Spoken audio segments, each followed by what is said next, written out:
Hello students, welcome to the lecture on consumer equilibrium price, and after this lecture we will be able to learn the following objectives. Understand the concept of utility, explain the law of diminishing marginal utility, discuss consumer preferences, discuss the determination of consumer equilibrium. Let us start with what is consumer behavior.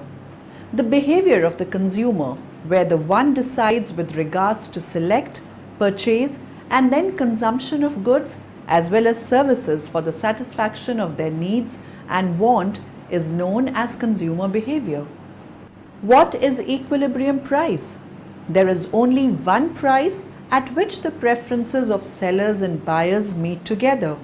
At that point, the quantity demanded of a commodity by the buyer is equivalent to the quantity the seller is willing to sell. This price is called as the equilibrium price, and it occurs at the point of intersection of the supply curve and the demand curve. In other words, equilibrium refers to a particular pair of prices and quantity. The supply and the demand will be in balance in equilibrium. Utility. Now we will move further to know about utility. What is utility? Utility is defined as the power of a commodity or a service to satisfy a human want. Utility is a subjective or psychological concept. The same commodity or service gives different utilities to different people. For example, think that utility is human need. Utility can be measured or expressed in units of wealth. Suppose A is hungry and that he needs 5 apples to satisfy his anger. The utility is 5 apples. Total utility. Total utility is the cumulative degree of satisfaction that a consumer receives through consumption of a specified product. Since this type of utility is all-encompassing, it includes both the initial and direct satisfaction the consumer enjoys, as well as the marginal utility and additional satisfaction that is realized from the purchase. Understanding total utility involves understanding what is sometimes known as the law of diminishing marginal utility. For example, an individual who is very thirsty may receive immense satisfaction from drinking a glass of water. A second glass of water is still likely to generate some satisfaction, but not as much as the first glass. At some point, the individual is no longer thirsty and thus does not receive any additional satisfaction from subsequent glasses of water. This example shows that marginal utility keeps on decreasing with the increase in the number of units consumed. Marginal utility. Marginal utility is the addition made to the total utility by consuming one more unit of a commodity. Marginal utility is an economic term that is used to describe the additional amount of satisfaction that is achieved from utilizing more than a single unit of a good or service. The idea is that as more units are consumed, the user does realize some additional type of satisfaction or utility from each subsequent use. A classic example of how marginal utility works involves considering the consumption of a glass of water. Assuming the consumer is thirsty, there is normally a great deal of satisfaction obtained by drinking the water contained in the glass. He or she is still likely to obtain some satisfaction from the consumption of second glass of water, but probably not as much as with the first glass. The satisfaction obtained from that second glass of water is additional or marginal utility. Law of diminishing marginal utility. After understanding utility, it will be easy for you to understand the law of diminishing marginal utility. This law states that as the amount consumed of a commodity increases, the utility derived by the consumer from the additional units, that is marginal utility, goes on decreasing. If a consumer takes more and more units of a commodity, The additional utility he derives from an extra unit of the commodity goes on falling. Thus, according to this law, the marginal utility decreases with the increase in the consumption of a commodity. When marginal utility decreases, the total utility increases at a diminishing rate. There are certain assumptions of this law, such as the units of consumption must be in standard units. Example, a cup of tea, a bottle of cool drink, etc. All the units of the commodity must be identical in all aspects, like taste, quality, color, and size. The law holds good only when the process of consumption continues without any time gap. The consumer's taste, habit, or preference must remain the same during the process of consumption. The income of the consumer remains constant. The prices of the commodity consumed and its substitutes are constant. The consumer is assumed to be a rational economic man. As a rational consumer, he wants to maximize the total utility. Utility is measurable. Total utility and marginal utility are interrelated to each other. Relationship between total utility and marginal utility can be explained as follows. Here, from the MU curve, we can see that MU is declining as consumer consumes more of the commodity. When TU is maximum, MU is 0. After that, TU starts declining and MU becomes negative. Studying this law is very important for understanding basic economics. Importance of law of diminishing marginal utility. The law of diminishing marginal utility, DMU, is the foundation for various other economic laws. For example, the law of demand is the result of the operation of the law of diminishing marginal utility. In other words, as more and more units of a commodity are consumed, each of them gives less and less marginal utility. This is due to the operation of the law of DMU. As utility falls, consumer is therefore willing to pay a lower price only. The law of DMU operates in the case of money also. A rich man already possesses a lot of money. If more and more money is newly added to his income, marginal utility of money begins to fall. This law is a handy tool for the finance minister for increasing tax rate on the rich. Producers are guided by the operation, the law of DMU unconsciously.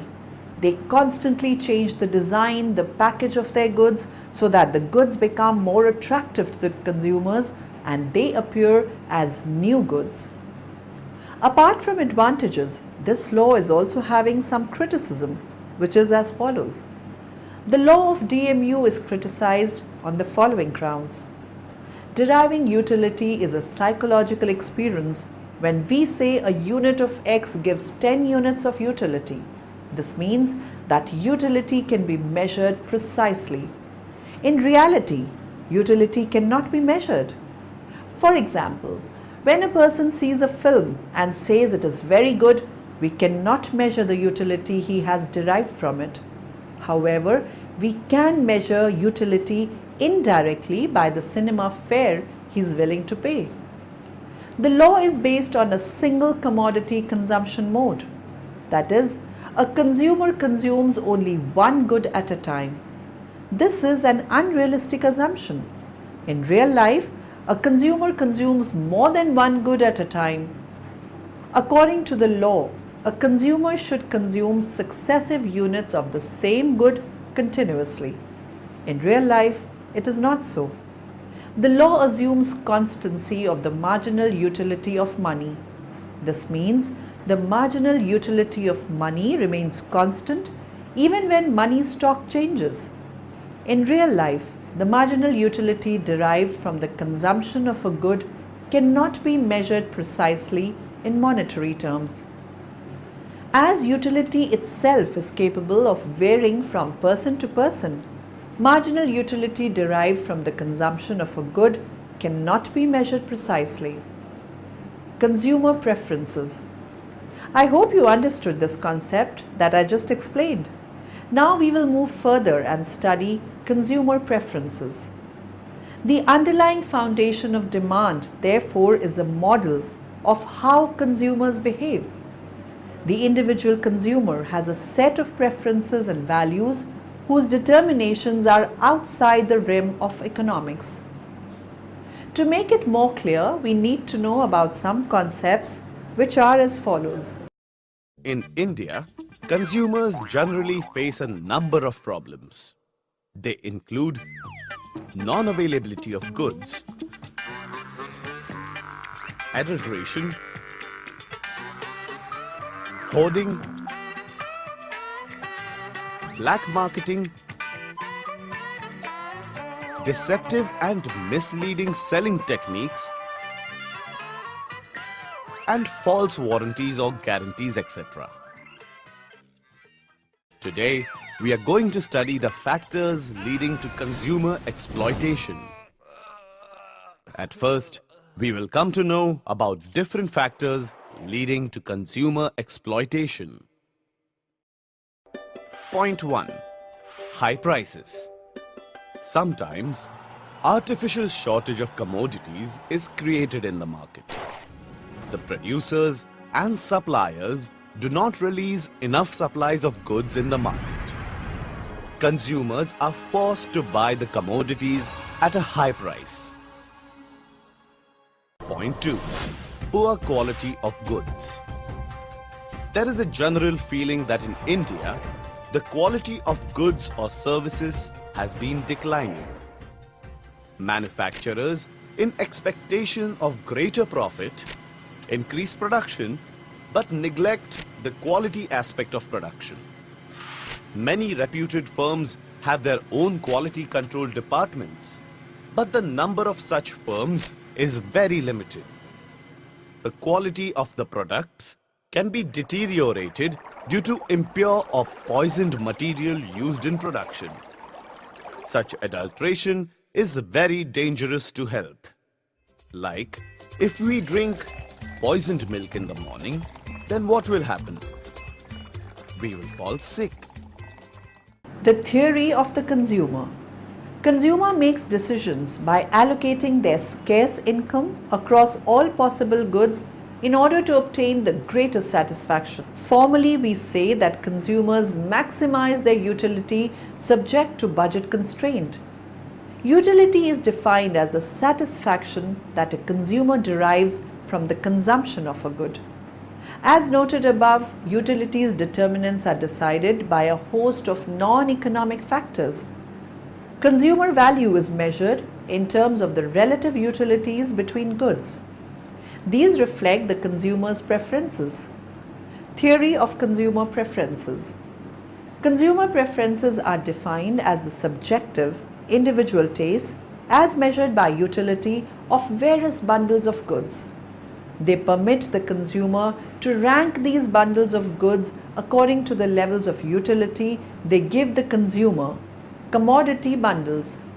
The goal of the theory of preferences is for the consumer to be able to rank these commodity bundles according to the amount of utility obtained from them. In other words, the consumer has different preferences over the different combinations of goods defined by the set of commodity bundles. In order to develop a model, we need to make some assumptions about the consumer's preferences. There are 4 assumptions. The first is decisiveness. Here, given any 2 commodity bundles in commodity space, the consumer must be able to rank them. In following, suppose we randomly choose 2 commodity bundles A and B. This assumption means that the consumer must be able to say that they prefer commodity bundle A over B or B over A, or that bundles A and B provide the same level of utility. The second assumption is consistency. The consumer must be consistent in preference and rankings. Again, referring, suppose now include bundle C.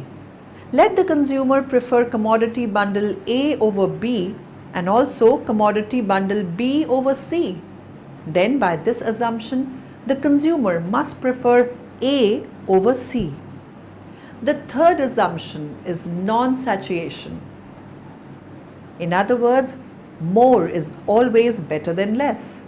More formally, any commodity bundle with at least as much of one good and more of the other must be preferred. The last of the assumptions is convexity, which is the most difficult to explain. It is based on the notion that as a consumer consumes more and more of a particular good, the additional utility obtained decreases. We define marginal utility as the change in utility due to an incremental increase in the consumption of a given good. Convexity says that marginal utility declines as consumption increases. What is an indifference curve? An indifference curve is a collection of all commodity bundles which provide the consumer with the same level of utility. The indifference curve is so named because the consumer would be indifferent between choosing any one of these commodity bundles. After discussing the above topics, one must think that why indifference curves are negatively sloped. Indifference curves cannot be upward sloping because the consumer cannot be indifferent between two commodity bundles if one has more of both goods. Marginal rate of substitution, MRS. Now we will move further and study marginal rate of substitution, MRS. As we move along an indifference curve from left to right, the consumer is consuming more and more of good X and less of good Y. Thus, the marginal utility of the additional unit of good X declines, whereas the marginal utility of the foregone Y increases. Since by indifference curve's definition that each commodity bundles provide the same level of utility, the consumer is willing to give up less and less good Y as he or she consumes more and more good X in order to hold utility constant. This trade-off between goods X and Y along an indifference curve is an important matter. It is called the marginal rate of substitution, MRS. The marginal rate of substitution reflects the maximum amount of good Y the consumer would be willing to give up in order to obtain an additional unit of X. The slope of an indifference curve, the MRS, reflects the value placed on the additional unit of a good in terms of the other goods the consumer would be willing to give up. I is equal to Px into X plus Py into Y. In this equation, the consumer has expended all income I across both goods X and Y, where Px and Py are the prices of X and Y respectively. The equation can be written as Y is equal to I upon Py minus Px upon Py into X. Its slope is Px upon Py and the y-intercept is I upon Py. The budget line divides commodity space into two. The commodity bundles which are affordable are shown as being on or below the line. Income is completely spent for those bundles on the line. We exclude the commodity bundles below the budget line since all income is not being spent. The commodity bundles above and to the right of the budget line are beyond the reach of the consumer given their income and the prices of goods X and Y. Consumer equilibrium. What are these surpluses? Please explain. The concepts of consumer surplus and producer surplus help us to measure the benefit the buyers and suppliers derive in a competitive market from a product. Let's first start with a consumer surplus. Consumer surplus, the amount that buyers are willing to pay for a good minus the amount they actually pay for it. It measures how much the buyer values the good or service. The market demand curve depicts the various quantities that buyers would be willing and be able to purchase at different prices. The area below the demand curve and above the equilibrium price measures the consumer surplus in the market. Not clear. Can you please explain through a practical example? Sure. Let's start from buyer's willingness to pay. Willingness to pay price is the maximum that a buyer will pay to buy a product. In other words, he will not buy any fan if the price is even slightly higher. At that price, he may like to purchase only one fan. He will be happier if the prices are lower than his maximum price, that is, his willingness to pay price. Consider the table fans market. Listed above is the amount that 4 individuals, Jack, Paul, Gray, and Robert in the town are willing to pay for fans. Let's assume $100 is Jack's willingness to pay. $80 is Paul's willingness to pay. $60 is Gray's willingness to pay. And $40 is Robert's willingness to pay. For a price more than $100, none of the buyers are ready to buy, as this price is much higher than willingness to pay of any of the buyer, as a result of which quantity demanded is 0. For the price range between $80 to $100, only Jack is ready to buy and the quantity demanded is 1. For the price range between $60 to $80, both Jack and Paul are ready to buy and the quantity demanded is 2. For the price range between $40 to $60, Jack, Paul, and Gray are ready to buy and the quantity demanded is 3. For the price less than $40, all the buyers, Jack, Paul, Gray, and Robert are ready to buy and the quantity demanded is 4. Let's now measure the consumer surplus at each price point of demand curve. In the above graph, we can see that at the price point of $80, the consumer surplus for Jack is $20.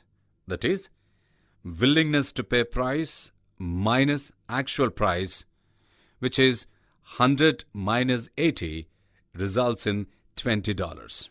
As the prices decrease, the consumer surplus increases because of the greater perceived value to the existing customers and also because of addition of new customers whose threshold is now above the... Let us move further. Do you know what is consumer equilibrium? When consumers make choices about the quantity of goods and services to maximize his total utility. Consumers' income and the prices of the goods and services are the two constraints in maximizing total utility.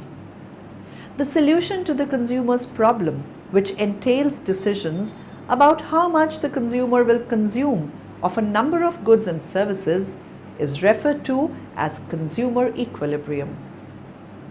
The next question that arises is how to determine consumer equilibrium. Consider the simple case of a consumer who cares about consuming only 2 goods, good 1 and good 2. Prices of good 1 and good 2 are fixed. Also, the income is fixed. The consumer will purchase quantities of goods 1 and 2 so as to completely exhaust the budget for such purchases. The actual quantities purchased of each good are determined by the condition for consumer equilibrium, which is marginal utility of good 1, marginal utility of good 2 is equal to price of good 1, price of good 2. This condition states that the marginal utility per dollar spent on good 1 must equal the marginal utility per dollar spent on good 2. If marginal utility of good 1 is more than good 2, then consumer will buy more of good 1. After purchasing more and more of good 1, the marginal utility of good 1 will eventually fall due to the law of diminishing marginal utility, so that the marginal utility per dollar spent on good 1 will eventually equal that of good 2. This concept will become clearer after this example. In this example, we take the budget of the consumer equal to $5. The marginal utility per dollar spent on the first unit of good 1 is greater than the marginal utility per dollar spent on the first unit of good 2. 12 utile is greater than 9 utile. Because the price of good 1 is $2 per unit, the consumer can afford to purchase this first unit of good 1, and so she does. She now has $5 minus $2 is equal to $3 remaining in her budget. The consumer's next step is to compare the marginal utility per dollar spent on the second unit of good 1 with marginal utility per dollar spent on the first unit of good 2. Because these ratios are both equal to 9 utile, the consumer is indifferent between purchasing the second unit of good 1 and first unit of good 2. So she purchases both. She can afford to do so because the second unit of good 1 costs $2 and the first unit of good 2 costs $1 for a total of $3. At this point, the consumer has exhausted her budget of $5 and has arrived at the consumer equilibrium where the marginal utilities per dollar spent are equal. The consumer's equilibrium choice is to purchase 2 units of good 1 and 1 unit of good 2. The condition for consumer equilibrium can be extended to the more realistic case where the consumer must choose how much to consume of many different goods. When there are n is greater than 2 goods to choose from, the consumer equilibrium condition is to equate all of the marginal utilities per dollar spent is equal to marginal utility of good 1, marginal utility of good 2, marginal utility of good n is equal to price of good 1, price of good 2, price of good n. Summary. Now in the end, let us summarize what we have learnt in this lecture. Equilibrium is attained at a point where market demand is equal to market supply. Utility is the want satisfying power of a commodity. Law of marginal utility states that as the amount consumed of a commodity increases, the utility derived by the consumer from the additional units, that is marginal utility, goes on decreasing. Marginal rate of substitution is the amount of good 1 that consumer is willing to sacrifice in order to increase the consumption of good 2. Consumer attains equilibrium at the point of intersection of budget line and highest attainable indifference curve.